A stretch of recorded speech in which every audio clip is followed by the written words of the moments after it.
오늘 함께 은혜 나누실 말씀은 사사기 7장 1절부터 3절까지 말씀입니다.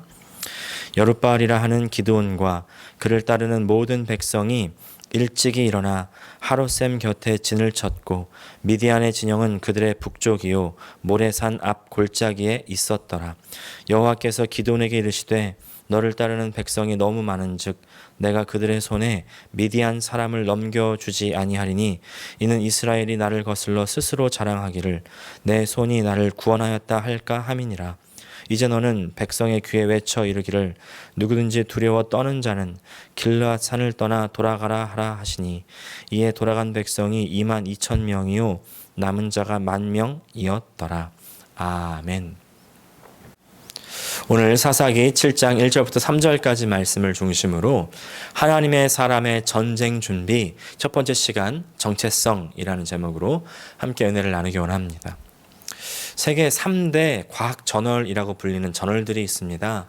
소위 NSC라고 하는데요. N은 Nature, S는 Science, 그리고 C는 Cell입니다. 셀은 세포라는 뜻이죠. 이제 그 중에서 한 저널인 이 셀 저널에 영국 옥스퍼드 에드먼드 로즈 교수팀이 2005년에 Cognitive Modulation of Olfactory Processing, 후각 처리의 인지 변조라는 제목의 논문을 발표합니다. 우리의 인지가 변함에 따라서 우리 뇌 속에서 후각이 다르게 처리된다는 그런 말입니다. 말이 조금 어려운데 예를 들면 이런 겁니다. 이제 장미꽃을 호박꽃이라고 부르면 덜 향기롭게 느껴진다는 것입니다. 또 그 반대로 냄새가 아주 고약한 물건에 그래도 그럴듯한 이름을 붙이면 뭔가 냄새도 나아지는 것과 같은 그런 느낌을 받는다는 것입니다. 이제 그 논문에는 이와 같은 재미있는 그런 실험들이 실려 있는데 이제 치즈 냄새가 나는 공기를 두 병에다가 각각 동일하게 넣어놓고 한 병에는 체다 치즈라는 이름을 붙였고 다른 병에는 바디 오더, 그러니까 채취라는 이름을 붙였습니다.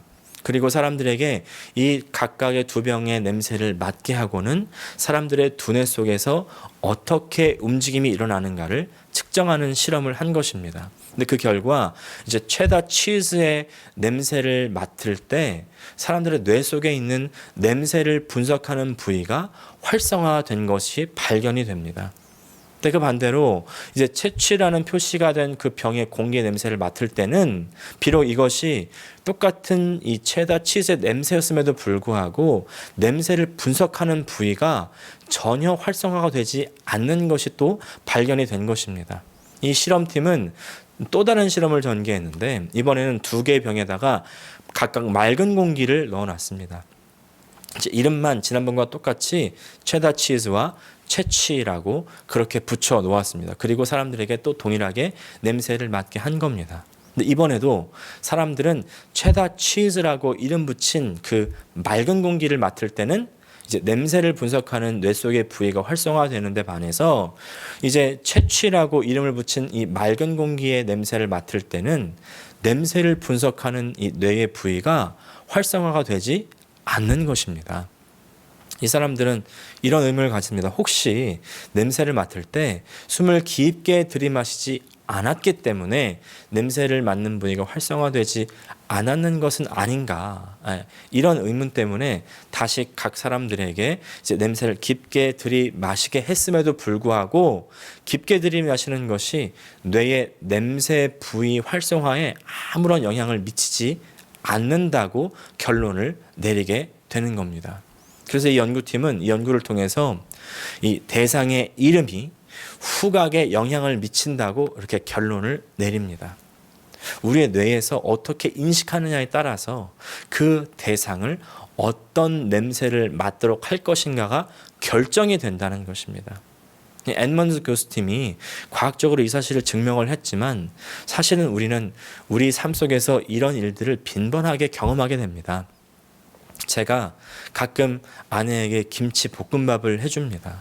그럼 아내는 항상 먹을 때마다 콧소리를 내면서 너무 맛있다 이렇게 말해줍니다. 사실 어떤 사람이 요리해도 실패하기 어려운 음식이 바로 김치볶음밥 아니겠습니까?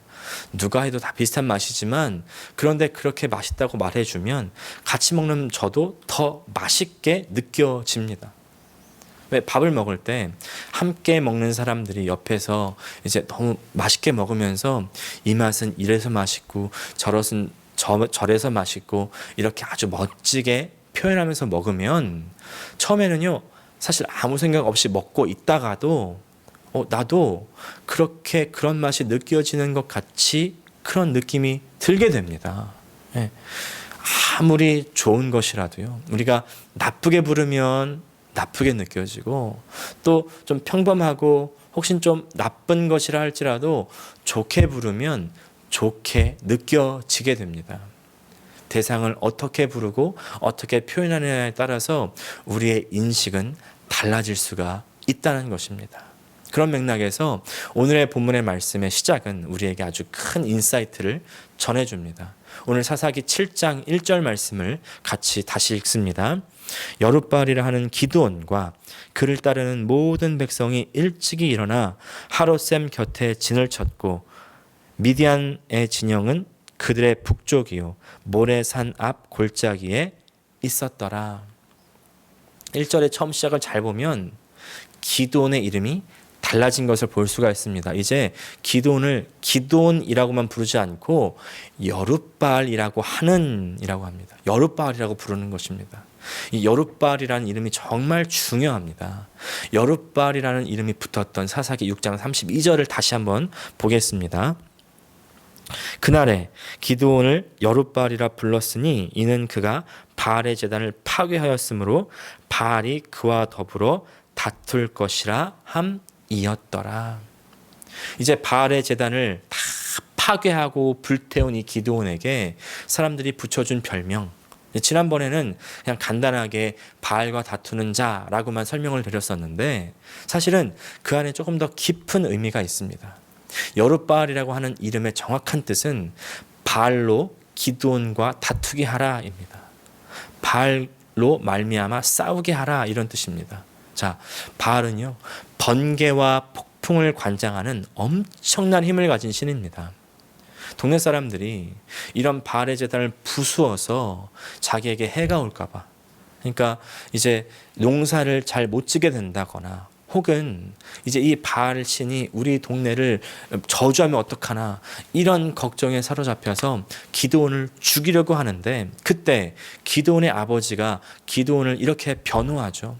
바알도 신이면 그가 직접 기드온을 심판하지 않겠느냐. 바알이 직접 자기 자신을 위해서 싸우게 해라. 이렇게 변호하는 것입니다. 그런데 다음날 아침에 바알의 제단을 다 부수고 불태운 그 기드온 어떻게 됐을까요? 바알이 저주해서 무슨 일이 일어났을까요? 아닙니다. 무사합니다. 아무 일도 일어나지 않았던 겁니다. 바알은요, 우상은요, 이렇게 무기력한 존재라는 것입니다. 우상은 기드온을 건들 수 없었습니다. 아무 힘이 없었기 때문입니다. 근데 이때 조건이 있습니다. 그것은 바로요, 기드온은 참 신이신 하나님과 관계를 맺었던 사람이라는 것입니다. 기드온은 하나님을 예배하고 하나님과 관계를 가졌습니다. 하나님의 사람이 되었습니다. 그러니까 세상의 신이 이제 기드온을 건드릴 수 없는 것입니다. 세상에 속하지 않았기 때문입니다. 하나님께 속했기 때문입니다. 그래서 우상은 기드온 앞에 무력해진 것입니다. 무엇보다 강력하신 하나님께서 함께 하시기 때문입니다. 기드온은 이제 아주 다른 사람이 되었습니다. 그 전까지는 찌질하고 겁 많고 믿음 없던 기드온. 근데 이제는 더 이상 그런 기드온이 아닙니다. 하나님의 역사를 이루는 큰 용사가 되었습니다. 그의 존재가 완전히 바뀐 것입니다. 그에 대한 증거로서 하나님께서는 이제 기드온에게 여룻바알이라는 이름을 주신 것입니다. 하나님의 사람이라는 증거로서 받은 것이죠. 우리에게도 기드온과 같이 이 두 개의 이름이 있습니다. 원래 우리의 이름이 있는가 하면 이제 하나님께서 우리에게 주신 또 다른 이름이 있습니다. 여러분 그 이름 무엇인지 아십니까? 바로 크리스천입니다. 크리스천. 크리스천은 말 자체가 사실은 그리스도의 사람이라는 뜻입니다. 예수님을 우리의 구원자와 그리고 주인으로 받아들인 사람들은 예수의 사람, 천국의 사람, 생명의 사람이 되었습니다. 예전에 그 세상의 사람, 지옥의 사람, 죽음의 사람이었는데 그 존재가 이제 완전히 바뀌어진 것입니다. 그 증거로 우리에게 주신 이름 크리스천, 그리스도의 사람입니다. 예수님께서 나와 항상 함께 하십니다. 볼지어다 내가 세상 끝날까지 내가 너희와 항상 함께 있으리라. 할렐루야. 이 예수님의 약속이죠. 예수님께서 함께 하시면 더 이상 세상이 힘을 쓸 수가 없습니다. 예수와 함께하는 우리 앞에 세상은 무력합니다. 우리는 세상을 이길 수가 있게 된 것입니다. 그것이 바로 크리스천의 특권입니다. 여러분, 그렇기 때문에 내가 누구인지를 항상 인식하며 사는 것이 중요합니다. 내가 크리스찬이라는 인식을 가지고 이 세상에서 나가서 살 때 세상은 나를 건드릴 수 없습니다. 이때 중요한 것은요, 내가 나를 누구로 부르고 있느냐 하는 것입니다. 내가 나를 크리스찬이라고 부르고 있습니까? 예전에 어떤 TV 프로그램에서 시니어 부부들이 나오셔가지고 낱말 맞추기 게임을 하는 장면이 있었습니다. 낱말이 나오면 이제 둘 중에 한 명이 설명을 하고 나머지 한 명이 이제 그 말을 추측해서 맞추는 그런 게임인데, 이제 제시어로 일심동체가 제시가 됐습니다. 남편이 아내에게 이렇게 설명합니다. 당신과 나 같은 그런 부부관계를 뭐라고 해? 이랬더니 이 아내가 대뜸 왼수 이런 겁니다. 그래서 남편이 다시 설명합니다. 아니 두 글자 말고 네 글자로. 이러니까 아내가 생각도 안 하고 바로 평생 왼수 이렇게 얘기를 한 겁니다. 여러분, 살면서 왼수들이 얼마나 많습니까? 네, 우리 배우자만 혹시 왼수라고 부르십니까? 다른 사람들은 왼수라고 안 부르십니까? 혹시 내 자녀들 왼수 아닙니까? 네. 근데 이런 책이 있습니다. 자녀의 성공은 부모의 말에 달려 있다. 이런 책에서 저자는 이렇게 주장을 합니다. 오늘 내 자녀의 모습은 과거에 내가 자녀에게 던진 말의 반영이라는 것입니다. 부모가 화가 나가지고 자녀에게 이런 말들을 한다고 한번 가정해 봅시다. 예를 들어서 어이구 이 등신아, 군뱅이처럼 뭘 그렇게 꾸물거리냐, 이 칠칠치 못한 녀석아, 바보 천치야, 넌 그것도 못하니, 너는 맞아야 정신을 차리냐, 너는 왜 항상 애가 그 모양이냐, 너는 이렇게 밥만 축내냐, 부모가 하라면 해야지 뭐 이렇게 말대꾸가 많아, 애비 닮아서 저 하는 것 봐, 이러면서 내가 용돈 줘도 무슨 소용이 있냐? 어이구 자녀가 왼수지, 내가 너한테 기대한 내가 바보지. 이런 말들. 여러분, 아이가요 이런 말들을 부모로부터 내내 듣고 자랐다고 한번 생각해 보십시오. 그 아이가 걸을 여정은 뻔하다는 것입니다. 이 저자는 이렇게 주장합니다. 첫 번째, 이런 말들을 듣고 자란 자녀들은 자신을 정말 애물단지로 믿을 수 있다는 겁니다. 두 번째, 자신이 애물단지인 것처럼 그렇게 행동하고 말한다는 거죠. 그리고 세 번째, 정말 애물단지가 되어 버릴 거라는 것입니다. 정말 엄청난 일 아닙니까? 무서운 일 아닙니까? 저자는요, 이런 모든 주장을 성경의 말씀으로 결론 내립니다. 잠언 6장 2절 말씀. 내 입의 말로 내가 얽혔으며 내 입의 말로 인하여 잡히게 되었느니라. 저는 그래서요 제 아이에게 매일 이렇게 말해줍니다. 우리 사랑 김연아, 우리 예쁜 김연아, 우리 착한 김연아. 매일매일 불러주고 또 매일 그렇게 노래도 해줘요. 아내에게도 마찬가지입니다. 내 사랑, 이쁜이, 이쁜 사람, 이렇게 항상 불러줍니다. 여러분, 내 옆에 있는 내 배우자, 내 자녀들, 내 가족들 어떻게 부르십니까? 여러분, 내가 어떻게 부르냐에 따라서 그 사람이 정말 그렇게 인식되고요, 그 사람의 인생이 그 길로 갈 수가 있다는 것입니다. 여러분, 내 가족이 달라지는 모습을 보고 싶으십니까? 그렇다면 내 가족들에 대한 호칭을 회복하십시오. 근데 그렇다고 한다면 거기서 한 걸음 더 나아가서요. 내가 내 가족을 부르는 호칭도 그렇게 중요한데 내가 나를 부르는 호칭 더 중요하지 않겠습니까? 무엇보다 중요한 내가 회복해야 할 호칭은 바로 나 자신을 부르는 이름입니다. 제 이름은 김현수지만 그러나 그냥 김현수, 세상의 김현수가 아니라 크리스천인 김현수, 성도인 김현수, 하나님의 사람 김현수, 하나님의 아들 김현수라는 것입니다. 사랑하는 성도 여러분, 여러분의 이름이 무엇입니까? 여러분 누구십니까? 여러분의 호칭을 회복하시기를 바랍니다. 여러분은 하나님께서 사랑하시는 사람, 하나님의 자녀, 하나님의 백성, 하나님의 성도, 그리고 하나님의 귀한 사람이십니다. 스스로에게 이렇게 말씀해 보십시오. 나는 하나님께서 사랑하시는 사람이다. 또 나는 하나님께서 귀하게 여기는 사람이다. 마지막으로 나는 하나님의 사람 그리스도의 사람이다. 할렐루야. 여러분 이것이 나는 잘할 수 있어. 잘 될 거야. 다 괜찮아질 거야. 뭐 이런 말들과 같은 그런 자기 참여의 말들이 아닙니다. 하나님께서 나를 사랑하시고 하나님께서 나를 귀하게 여기신다는 것은 사실 성경에 기록된 진리입니다. 그리고 우리는 그 사실, 이 진리를 항상 우리 속에 환기시킬 필요가 있습니다. 우리는 하나님의 사람, 그리스도의 사람, 하나님께서 항상 눈동자와 같이 지켜보시는, 보호하시는 하나님의 사랑하시는 귀한 존재인 줄을 기억하시기를 바랍니다. 기드온이 여룻바알로 그 존재가 바뀐 것처럼 우리도 또한 존재가 바뀐 사람들입니다. 그러나 여기에는요, 항상 영적인 공격이 있습니다. 영적인 전쟁이 있어요.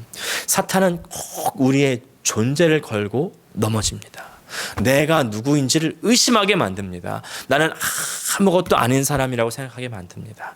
내가 하나님의 사람이라는 것을 의심하게 하고 내가 귀하고 사랑받는 사람이라는 것을 믿지 못하게 만듭니다. 그리고 하나님의 사람처럼 살지 못하게 합니다. 왜냐하면 거기서 무너지면 다 무너지기 때문입니다. 근데 거기서 꿋꿋이 버티면 마지막은 반드시 승리입니다. 여러분 처음에 기드온 기억나십니까? 하나님께서 오셔서 기드온에게 너와 함께 하겠다. 내가 너와 함께 있어서 미디안을 물리쳐 주겠다. 이렇게 계속 말씀하시고 약속해 주시는데 기드온은요. 그것이 믿어지지 않습니다. 계속 이렇게 반문하는 겁니다.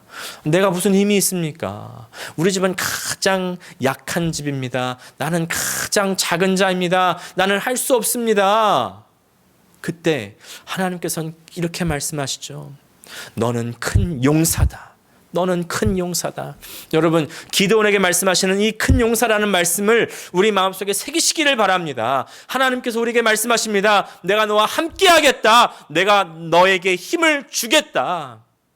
하나님께서는요 기드온의 정체성을 확인시켜 주시는 것입니다. 기드온에게도 확인시켜 주셨던 것처럼 우리에게도 항상 확인시켜 주세요. 너는 하나님의 사람이다. 내가 너와 항상 함께 있다. 두려워하지 말라. 여러분 내가 누구인지를 잊지 마셔야 됩니다. 여기서 무너지면 다 무너지는 거예요. 나는 하나님의 아들, 나는 하나님의 사람, 나는 하나님의 큰 용사입니다. 할렐루야. 그러나 나의 정체성이 하나님의 사람인 것을 확신하는 사람들에게도 사탄의 공격은 여전히 옵니다.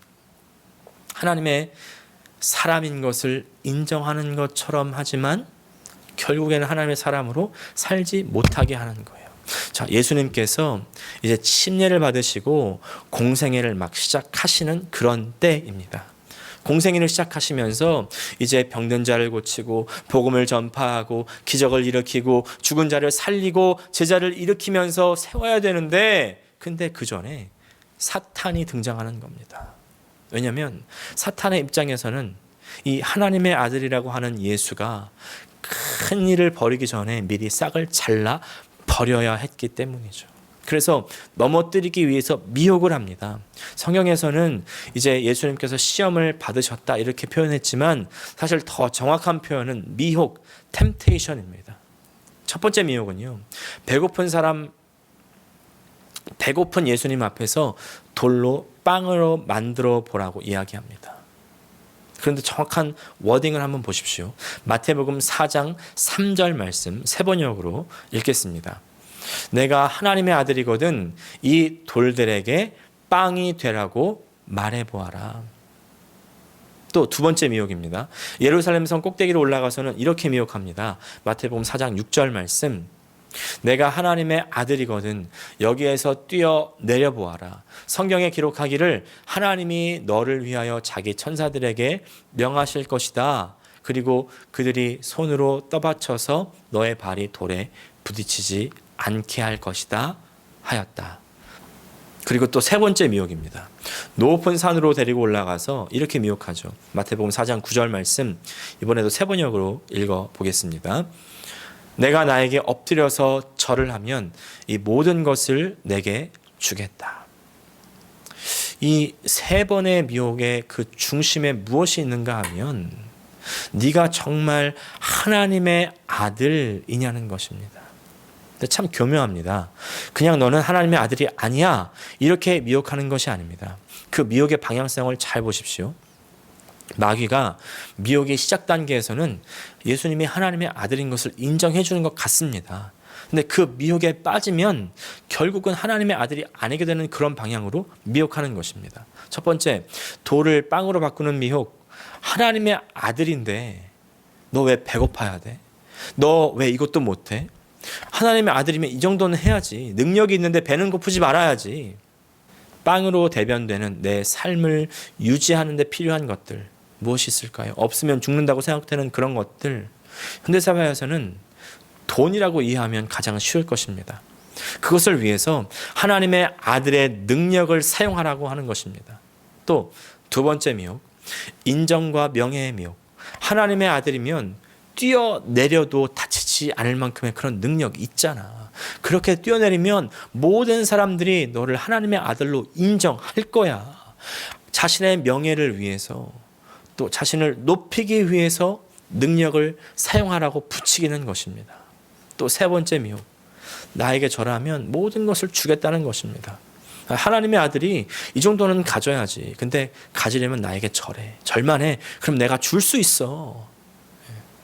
근데 그렇게 자신을 위해서, 자신의 욕심을 채우기 위해서 행동하고 능력을 사용하면 모든 것을 누리고 영광을 받을 것 같지만 결국 그 방향성은 하나님의 아들로서 사는 방향은 아니게 되는 것입니다. 나를 위해서 살고 나를 높이기 위해서 사는 사람들은 사람의 아들, 세상의 아들이죠. 그렇게 사는 결과는 사탄을 섬기게 되는 것입니다. 모든 것을 다 가지라고 이야기합니다. 사탄은 모든 것을 다 줄 수 있다고 이야기합니다. 그러나 그것은 사탄에게 결국은 무릎을 꿇는 길이라는 것을 여러분 기억하시기를 바랍니다. 사탄은 예수님에게 다가갔던 방식 그대로, 기드온에게 다가갔던 방식 그대로 우리에게 다가옵니다. 하나님의 사람이라는 것을 확신하지 못하는 사람들에게는 기드온처럼 너는 아무것도 아니라고, 너는 할 수 없는 사람이라고 그렇게 공격해 오고요. 그리고 하나님의 사람이라고 확신하는 사람들에게는 예수님처럼 네가 하나님의 사람인 것? 오케이. 근데 너는 하나님의 사람인데 또 이 정도도 못해. 이 정도는 할 수 있잖아. 너를 위해서 이 정도는 살아야지. 너는 이 정도는 누리고 살아야지. 돈도 벌고 인정도 받고 있는 것도 좀 누리면서 살 수 있잖아. 근데 그렇게 조금씩 가다 보면 결국 어느샌가 세상을 즐기고 있고 세상을 누리고 있고 그러다가 세상을 섬기게 되고 그러다가 사탄을 섬기게 되는 것입니다. 하나님의 아들은 하나님께서 주신 그 은혜를 자신을 위해서만 쓰는 사람들이 아닙니다. 여러분 기드온 생각해 보십시오. 기드온이 하나님으로부터 약속을 받은 이후에 기드온은 자신만을 위해서 살지 않습니다. 이스라엘 백성을 위해서 삽니다. 이스라엘 백성을 위해서 분연히 일어나고 이스라엘 백성들과 함께 전쟁을 치르는 것입니다. 하나님의 사람의 방향성을 생각해 보십시오. 예수님의 삶을 생각해 보십시오. 예수님의 삶은 전혀 자신을 위한 삶이 아니었습니다. 하나님의 사람, 하나님의 아들의 삶은 하나님의 사랑하시는 다른 사람들을 위한 삶을 살아가는 것입니다. 그런데 나중에 나누겠지만 또 사사기 8장 후반부에 보면 기드온이 자신에게 집중하고 그 은혜 모든 것들을 자신을 위해 쓰게 되는 모습을 발견합니다. 근데 그때 자신은 물론이고 이스라엘 백성을 잘못 죄 가운데로 인도하는 모습을 보게 됩니다. 하나님으로부터 멀어지게 되는 것입니다. 사랑하는 성도 여러분, 사탄의 미혹을 분별하셔야 됩니다. 내가 누구인지를 잊지 마십시오. 정욕을 버리십시오. 이기심을 버리십시오.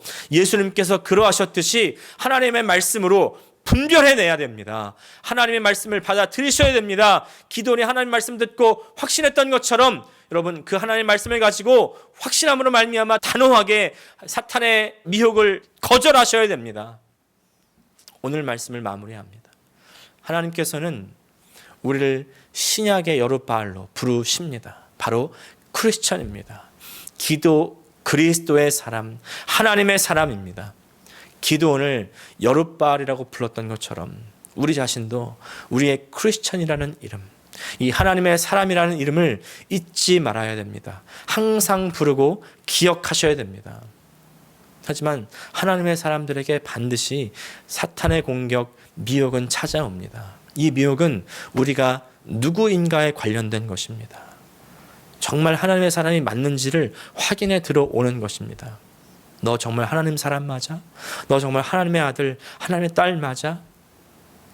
하나님의 사람은 자신을 위해 사는 사람들이 아닙니다. 하나님을 위해서, 그리고 하나님의 사람들을, 다른 사람들을 위해서 살아가는 사람들, 하나님의 사람이지만 나를 위해서 살게 만드는 그 어떤 세상의 속삭임, 내 자신의 속삭임, 마귀의 속삭임에도 흔들리지 마시기를 바랍니다. 용납하지 마십시오. 그 속삭임은 나를 망치고 내가 속한 공동체를 망칩니다.